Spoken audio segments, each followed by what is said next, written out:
Welcome to Recovering Your Voice. My name's Bonnie. I'm Caroline. I'm Kathie. And I'm Colette. We had, just lighten the mood here a little bit. We had this man named Hans, Hans. And just this morning, I was thinking of him again and thinking, what did his name mean? Do you know it means gracious, God's grace, gift of God? He kept showing up everywhere we went. He was in Europe. He showed up in Greece. He found us in Israel, and he was a born again Christian. I called him that blankety blank believer who keeps showing up everywhere we go. And he gave us a New Testament. And all he wants to do is tell us about Jesus, Jesus, Jesus. But then when we were in Nazareth on Christmas Eve, the kibbutz had taken us to Nazareth for one of our trips. And I read in the journal when Doug and I got home, we opened the Bible from Hans and we read the story about Christ's birth. And we thanked God for the privilege of being in Israel at Christmas. I don't remember writing that, but it's in my handwriting. December 24th, 1974. Isn't that amazing? When I think about it, how God was reaching out to us, protecting us when we didn't even know we were in such danger, and putting people in strategic place in our lives. I think of even Mary and Joseph being told there's no room for them at the inn, and how we were told at that youth hostel where we met Zwi Ben Yishai, oh, there's no room for you. You'll have to go somewhere else. And yet that was the beginning of this wonderful story of going to Israel, of being protected, of being blessed, of visiting all these incredible places that caused us to ask questions. And Doug in the banana fields, his banana boss, Yaakov, sharing all these stories from the Old Testament. And do you know that when we got back home, Doug took a radio broadcasting course and was accepted to work at the radio station in Dryden, Ontario. And so we moved to an apartment in Dryden, and about half a block from our house. Every Sunday night, we would hear all this singing coming from this little church. And we were curious because these people stayed in church sometimes till 9 o'clock or even 10 o'clock at night, singing and laughing and having a wonderful time. And we were so curious, we decided maybe we should go down and check out what did they know that we didn't know, and who stays in church that late on a Sunday night and enjoys it, obviously. So we decided we would go and check it out. And we did. And do you know what the pastor was speaking on that morning? The Old Testament stories that Yaakov had shared with Doug in the banana fields. And he was hooked. And that was it for us. We just couldn't get enough because we had been to the places that he was talking about. We had been to the Mount of Olives. We had been to the Wailing Wall. We had been to Israel. And even though we didn't realize it at the time, I believe God was laying the groundwork for us to come to Christ and to have been and to have lived and to have walked and to have worked in Israel just captured our hearts. Could you explain one thing that might be confusing to our listeners? I know it is to me because it's such a different concept to us living here in Canada. Can you describe what kibbutz means and what what it entails in the life of Israel? Because it's such a different concept than we are used to. I was thinking about that this morning, actually, Bonnie, thinking, I wonder if the girls are going to ask me about what life was like on the kibbutz. Um, Huge agricultural benefit to the country. I guess I would explain it like, well, as I already said to you, the country, and especially in that particular area, is very arid. A lot of rock. The cattle herds had to be moved regularly in order for there to be enough pasture. The banana fields had an irrigation system because it did not rain for months there. I think we were there for 6 months, and for 4 months, there was no rain. So they depend very heavily on irrigation. They are a group of very industrious, hardworking, well-educated families that live together like on a commune. When we were there, we as volunteers lived in volunteer housing. As I was explaining, they were 4 little rooms together. We took all our meals in the communal dining room where the majority of the meals were taken. Everyone who is able-bodied works. That's part of living on a kibbutz. Whether you are in the dining room, preparing meals, or whether you are working in the children's houses, whether you are looking after the elderly, there was a textile fabric industry that where they produced beautiful fabric.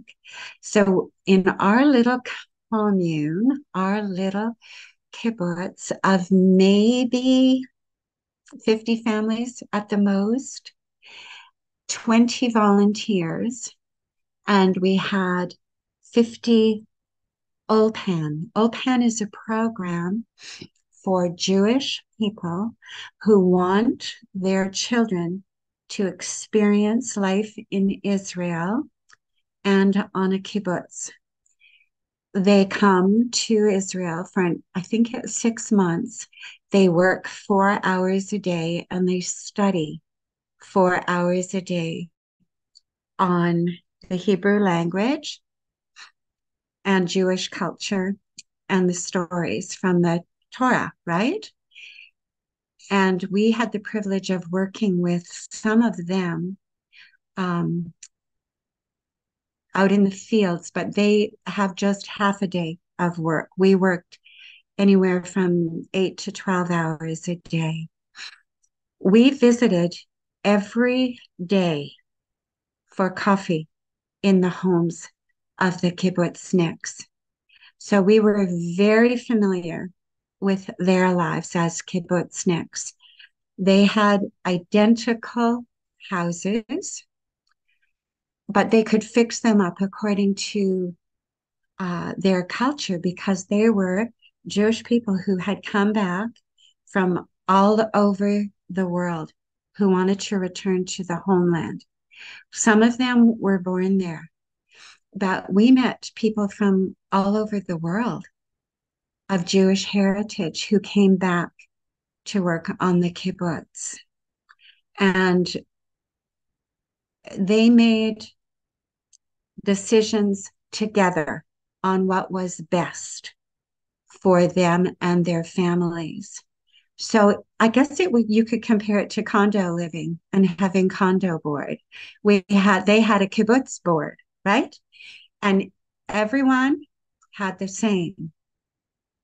And let me tell you, when we visited in those homes, oh my goodness, we worked in the morning till the heat of the day.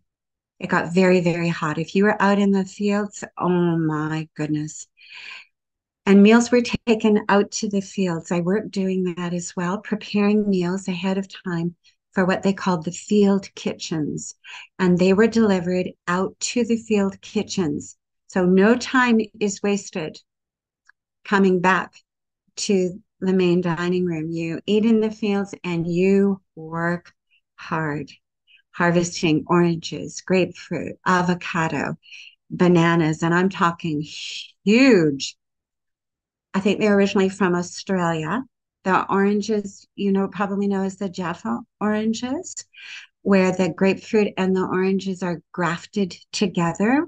Had the privilege of doing some of that too, grafting, so that these oranges are, you've seen the Jaffas, right? I believe they're the Jaffas. I don't know, 49 years later, it could be different.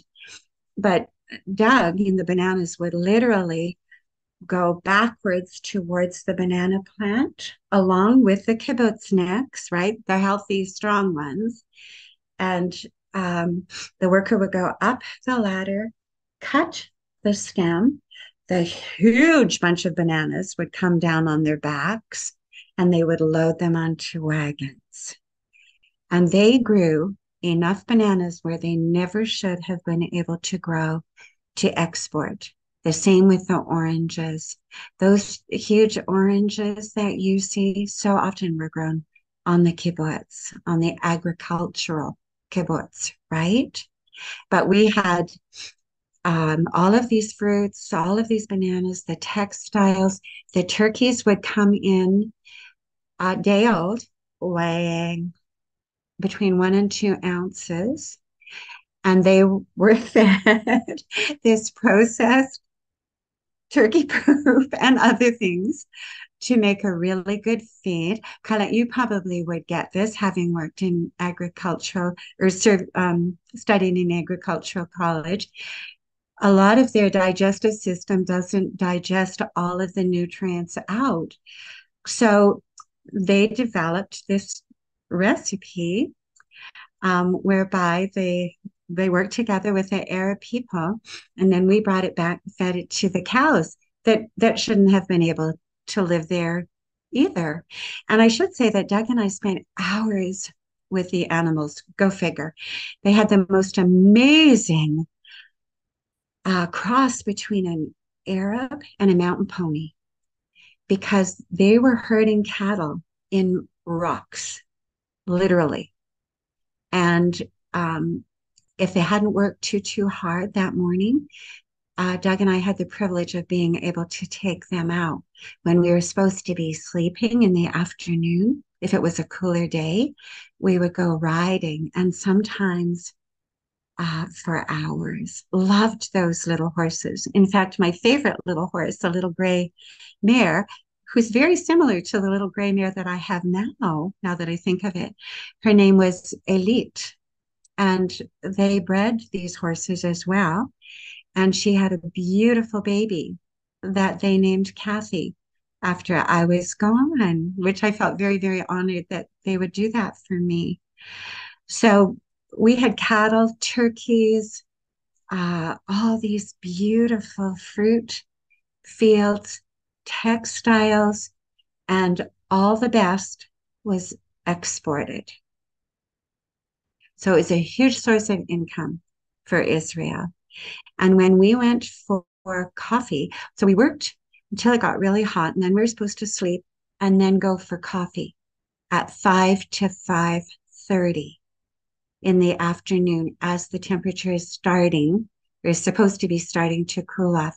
And we would go into the kibbutzniks' homes and say, "Oh, so your children don't live with you?" "No.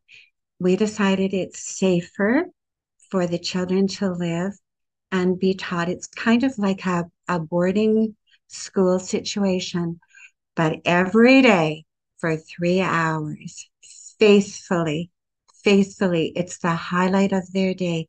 They go and get their kids. And it's 3 hours of total chaos. Caroline, your husband Dave would love it. And we, not being parents, thought, oh my goodness, what are they doing with these kids? There's wrestling and dancing and singing at the top of their lungs. Total bedlam. And they'd bring all of that into the dining room with them for supper.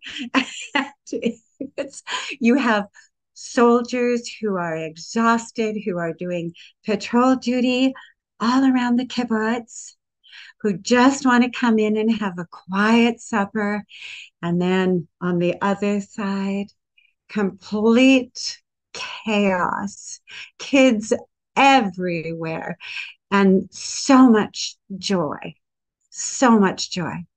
until 7:30, 8 o'clock. And then the parents take the children back to the children's houses and sometimes spend hours tucking them in at night and often fall asleep because remember, these parents are getting up, some of them, well, I was getting up at 4 in order to be in the kitchen and have breakfast ready. Some of the kibbutzniks and not very often the volunteers or the alpinists would want breakfast before the beginning of their day. So they would have first breakfast at 5 o'clock. And then second breakfast, we would bring out to the fields at about 8 or 8:30, where the workers would have been already, picking and harvesting for a good 2.5 hours, right? And are ready for omelets or something more substantial than that. And then, so knowing that how tired they were, it was kind of a joke that the workers had to go through the children's houses and oust all the parents from the kids' beds where they had fallen asleep, tucking them in and reading to them and singing to them and loving them. And because they would be getting back up at 4 o'clock, the parents the next morning, right? So, and then there were some of us who liked to have coffee after the bedtime, but we never counted on it because we knew that often those parents that had said, come for coffee after we tuck in our children would not be there. They would have fallen asleep with their kids. Yeah, it's a very, very different lifestyle. And of course, we celebrated Shabbat.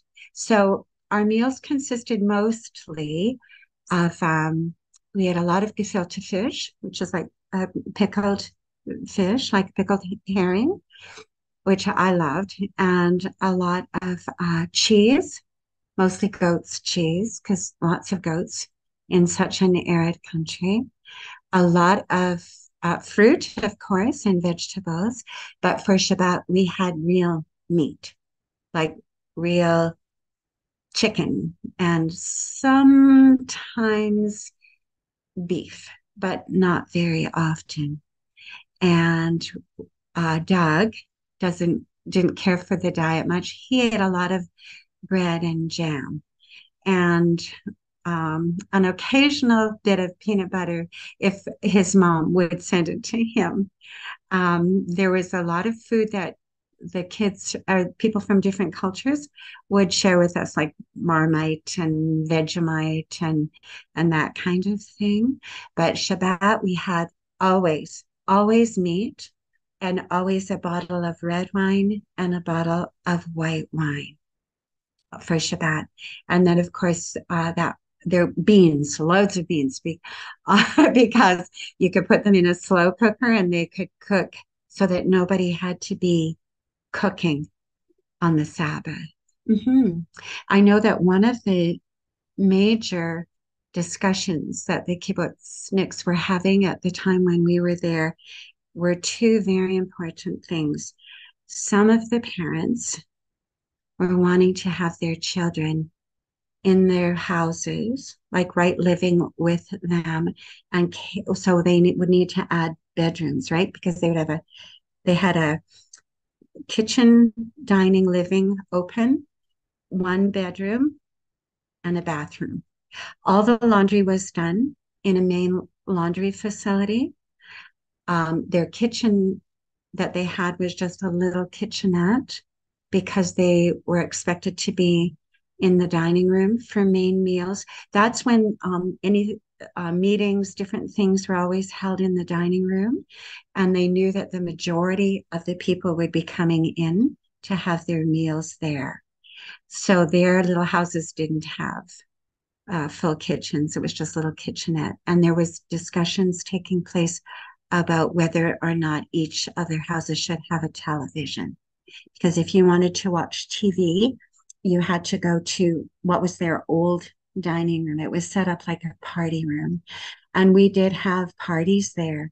They allowed us, or they gave us a Christmas celebration. We are not allowed to cut down a tree. You never cut down a tree in Israel. But we were taken under very close supervision and allowed to remove very carefully a fir branch here and maybe a pine over here and and then we tied them together to make a Christmas tree. And we were allowed to make ornaments out of the pine cones, only the ones that had fallen. You never take a fresh pine cone off a tree because the seeds are not ready yet until the pine cone falls. And the pine cones were collected and used for reforestation because there were so few trees in the area. So somewhere there was greenhouses and tree nurseries, and the pine cones were sent there. But we were allowed, I think, each volunteer was allowed to have one or two pine cones to decorate for our Christmas tree. And they gave us turkey the whole time. So I was there. And it was in our turkey houses, the babies came in right between 1 and 2 ounces, and they left. I wrote it down somewhere. I think it was somewhere between 3 and 6 months later. They left there weighing between 20 and 30 pounds. After, yeah, they really they had people there that were well-renowned experts in their fields. It wasn't just a bunch of wannabe farmers like Doug and I. I mean, this was very serious, and they depended very heavily on the economy, that was raised from export. But we were allowed to have a turkey. I think actually it was just part of a turkey. I think they rationed it out, but I remember eating a turkey leg at Christmas and feeling very privileged. And of course, we celebrated the Jewish holidays too, right? There was, Purim was huge, huge celebration there. And these very beautiful families, and the children and the dancing and the music and the Jewish songs and the Jewish dancing. It was just incredible. Our accommodations were very sparse. We had one bathroom that we shared, not very often hot water. But there was a facility, like a main facility that you could go to if you wanted to know that you could have a hot shower, right? Because our quarters, I forget the name of it now, it was a strange name, were quite old. But we were given a heater because it did get cold and we did have snow in the winter. And we were told very, very strictly, no cooking, as the guy who was telling us that took a metal coat hanger out of my closet, made a kind of a wiener fork out of it. The whole time he's saying, no cooking, pulled a piece of bread out of his pocket, made a prong on the end and held it over the heater and said, no cooking. And we thought, okay, thank you, thank you, thank you. And immediately started to have toast every night over our heater. They just were incredible. They were just incredible. They thought we better show these kids how to do it right, right? So they don't put the toast right on the heater and burn it and start a fire. But no cooking. Yeah, it's wonderful. Things have changed for sure. I think maybe I'm going to have to write them an email and ask all those questions like, where do the children stay now? And does everybody have a television set? And all those kind of things that were up for discussion at the time. But their main focus, I would say,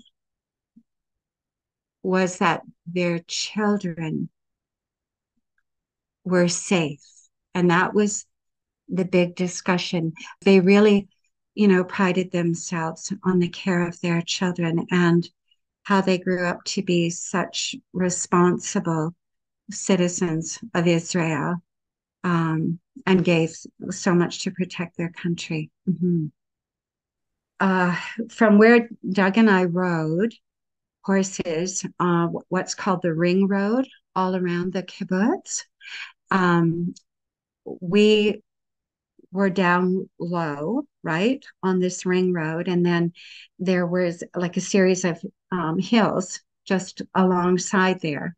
And at the top of those hills, we could see these mammoth barbed wire, I think they were electric fences that were probably 12 feet high, that were being patrolled. We very foolishly thought that was our security fence and that those patrols were our patrols, but that was actually just outside the actual Lebanese border.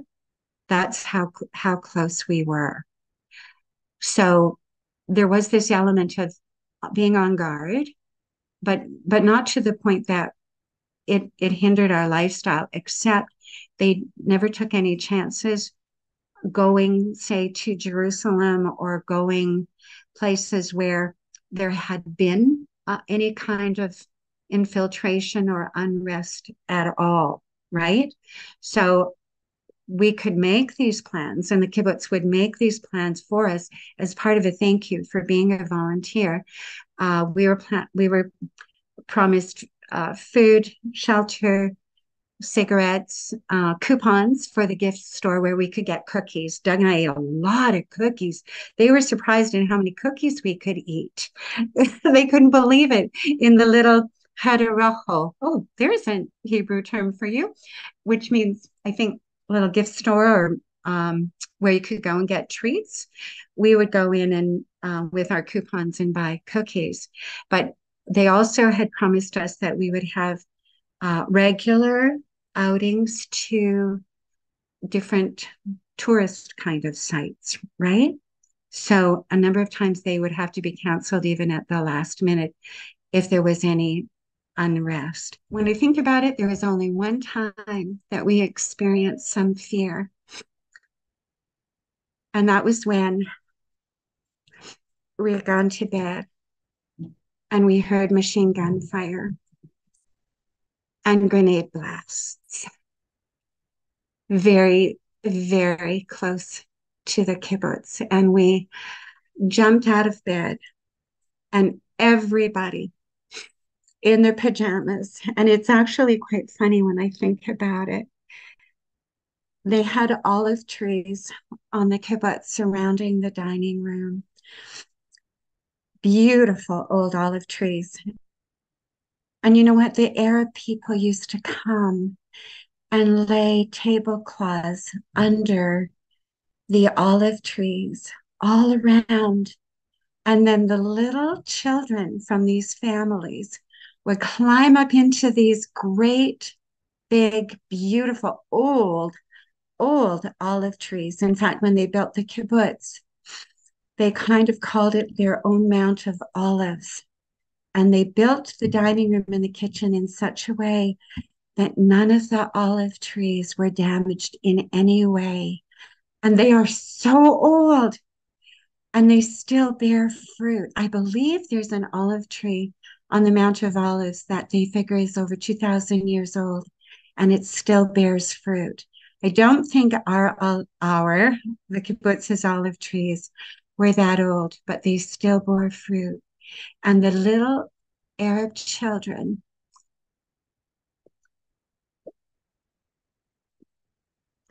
who are so precious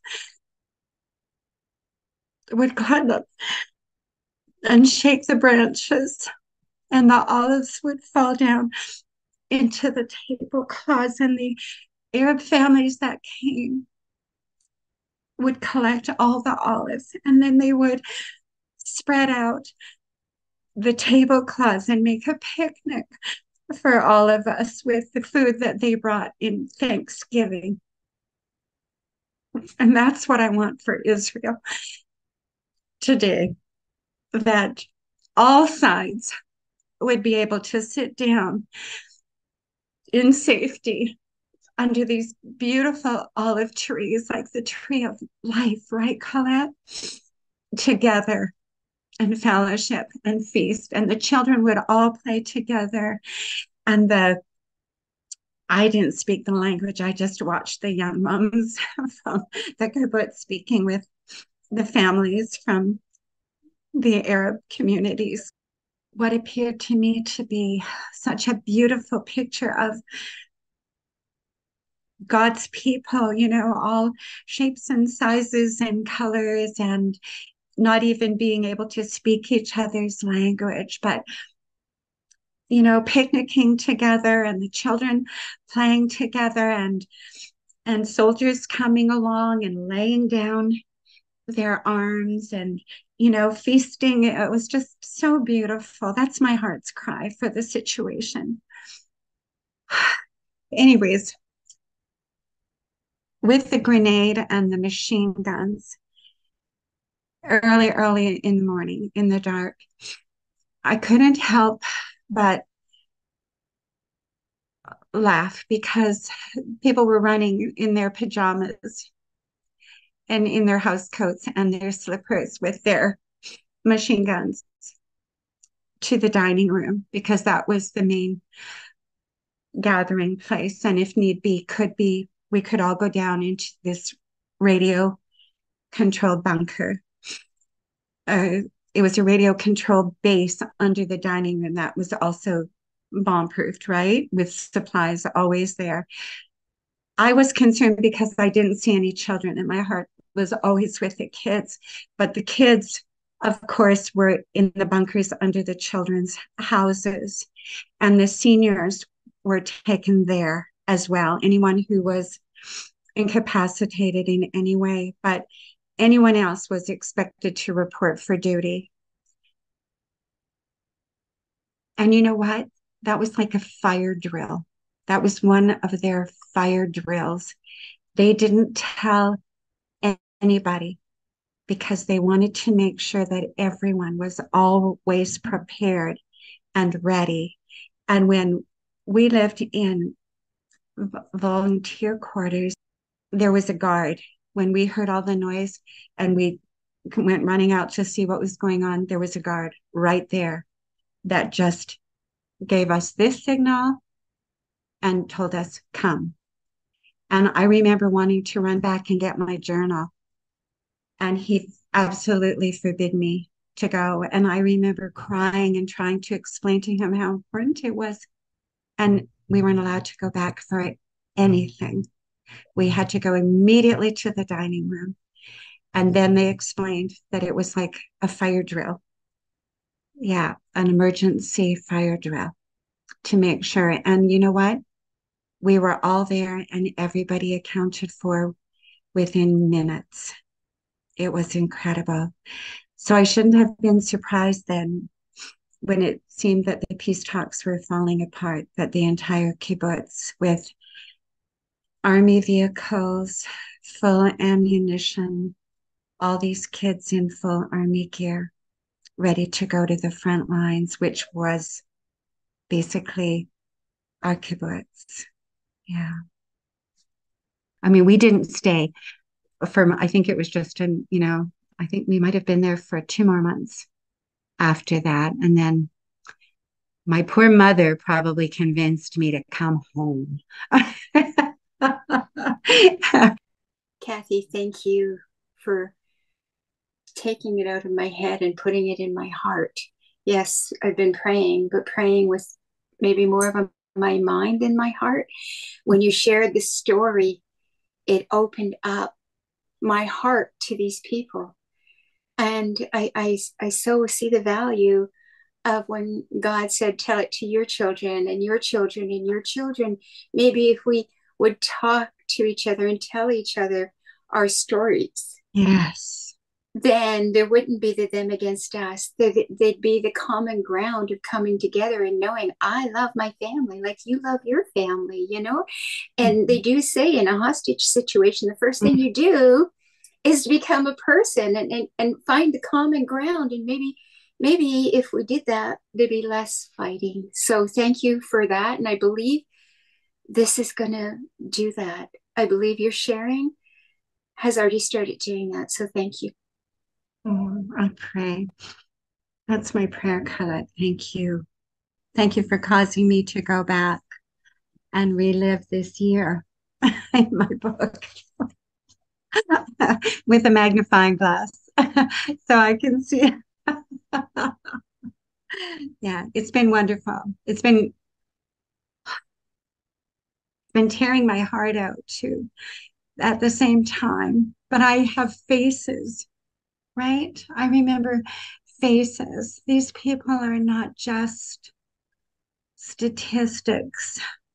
They're real people there whose lives are being so tragically impacted, and the children. And if nothing else, I pray this interview puts us on our knees and on our faces for God's solution to the tragedy that's going on there. We have a mighty God who is able. I keep going back to Ephesians 3:20. Let it be so, Lord, to our God who is able to do exceedingly abundantly above all we can ask, think, imagine, or even dare to dream, according to the power of the Holy Spirit that is within us, right? That's Ephesians 3:20. So I just leave you, I guess, girls, with I know you're praying already, but obviously I'm going to be doing even a lot more praying and believing for Ephesians 3:20. Thank you for spurring me on, for challenging me during this season. Thank you. Bless you. So thank you, Kathie, for sharing this story. Thank you, listeners, for tuning in. And if you want to write us, we're at recoveringyourvoice@gmail.com. But as always, keep sharing your story.